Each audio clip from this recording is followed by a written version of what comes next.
عايز تعرف الفرق بين الناجح والفاشل في 30 ثانية؟ تعال اقول لك. واي وواي نوت يعني ايه؟ ده الفرق بين اللوزر والوينر. اللوزر دايما لما تيجي تقول له ما تيجي نعمل كذا يقول لك ليه؟ لكن القائد لما تيجي تقول له نعمل كذا يقول لك وليه لا؟ ما نجرب. هديكم مثال صغير يفهمنا اكتر الموضوع ده. جيت انا قلت لك بقول لك ايه؟ ده بيقولوا في سوق العبور ان الفاكهه والخضار ارخص بكتير من هنا. ما تيجي نروح.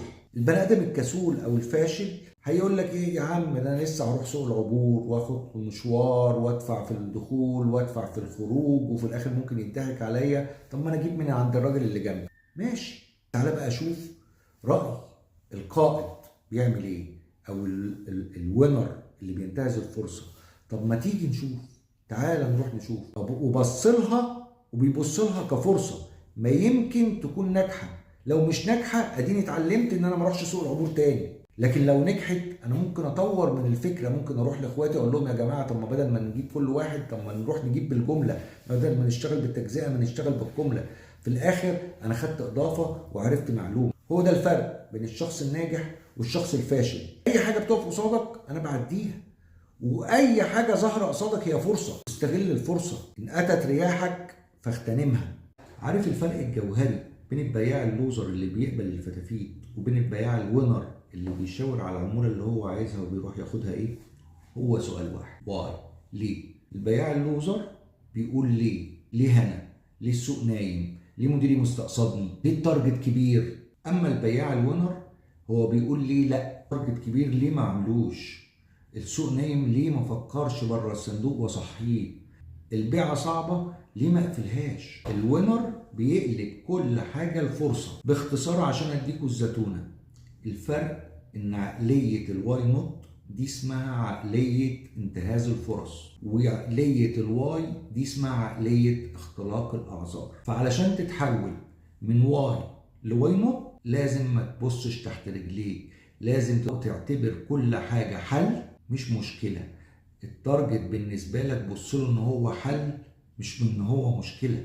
البيعه الصعبه بصها انها حل مش مشكله. السوق والشركات ما بيحبوش اللي بيعرض المشاكل، بيحبوا اللي بيقدم حلول.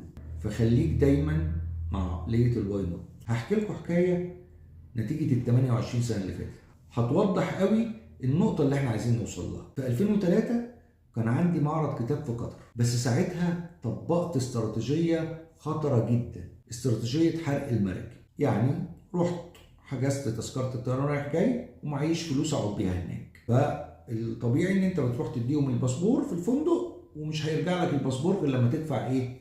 تمن اقامتك. بس عملت حركة واحدة اللي هي بقى دي نتيجة توفيق ربنا. انت سعيد فده توفيق ربنا. الناس كلها المفروض تحجز يوم 24 في الرجوع، انا حجزت يوم 25. قلت انا اول مره اروح قطر اتفسح واشوف الخليج ومش عارف ايه والكلام ده. المهم رحت المعرض. اللي حصل ايه بقى يا معلم؟ بعد 7 ايام المعرض زي الزفت. يا نهار اسود، طب انا هعمل ايه؟ المهم فكرت، نزلت. رحت انا تاني اليوم الثامن ما رحتش المعرض.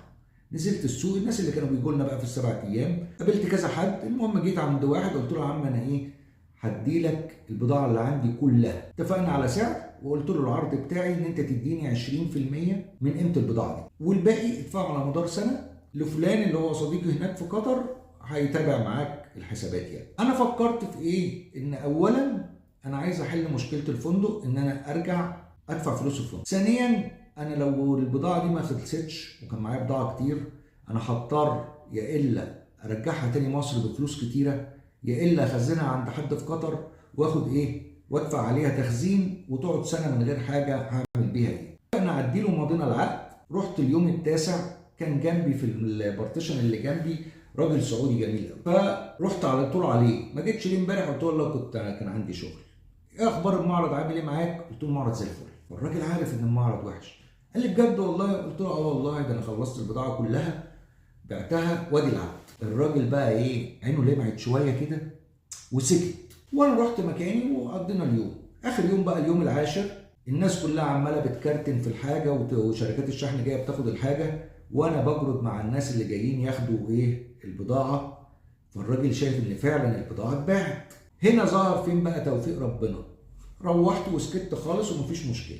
لقيت الراجل بيتصل بيا: ايهاب انا تاني يوم بقى اليوم ال11 اللي هو انا واخده اجازه، بيتصل بيا على العصر: ده انا بعمل محاوله يائسه كده. قلت ايه، انا عارف ان المصريين كلهم مشوا. قلت له: لا، ده انا مقضي يوم كده علشان اتفسح. طب ما تيجي نسهر سوا النهارده؟ قلت له: يلا نسهر سوا. فرحت قاعدين، فبيقول لي: اخبار الشغل ايه؟ وانا شايف شغلك حلو. هو طبعا عنده فيدباك من اللي شافه، المعرض كله بايظ، انا مخلص بضاعتي، الناس كلها قاعده بتكرتن وانا قاعد باشا سايب البارتيشن وماشي من غير معايا كتاب. فقلت له: بقول لك ايه، انا عندي فكره حلوه قوي ممكن نعملها سوا. يا عم انا هديك حقوق الملكيه بتاعت المنتجات دي، بيعها انت، حركتك في الخليج اسهل من حركتي، خد بقى البحرين والامارات والسعوديه وعمان واشتغل زي ما انت عايز، وانا كل سنه هجيلك هشتغل في بضاعتك ان انا ايه، ابتدي اساعدك في تسويقها، لان انا اللي عارف. عارفين اليوم ده انا رجعت بكام بالليل؟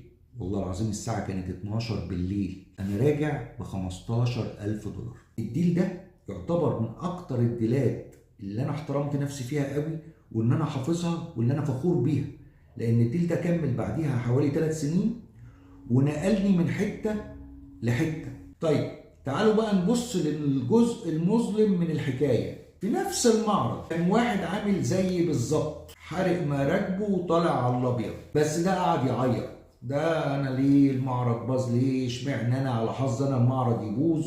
الراجل ده احنا لمينا له عشان ندفع الفندق عشان يسافر، عشان يرجع مصر. عارفين ده الفرق ما بين واحد قال لي هنا واشمعنى بيتعمل معانا كده وقاعد يشتكي، وواحد شافها فرصه: انا ما عنديش حل، انا هتصرف. في توفيق طبعا من ربنا اكيد هو الاول والاخر، علشان خاطر كل اللي انا عملته ده من غير اليوم الزياده اللي ما كانش ليا اي معنى في ان انا اعمله ما كانش حصل الكلام ده. بس انا عملت اللي عليا وسعيت ونزلت بصيت بره الصندوق واخترعت ديل ممكن اكون مش كسبان فيه، بس كسبني 3 سنين تانية بفكره قد كده.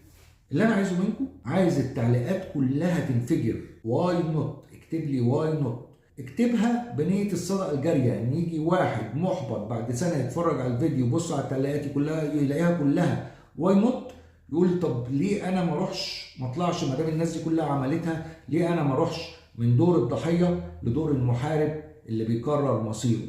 مستنيكم في التعليقات، كله يكتب واي نوت. ويا ريت تكتبوا لي انت حولت نفسك من واي لواي نوت وفادتك في ايه.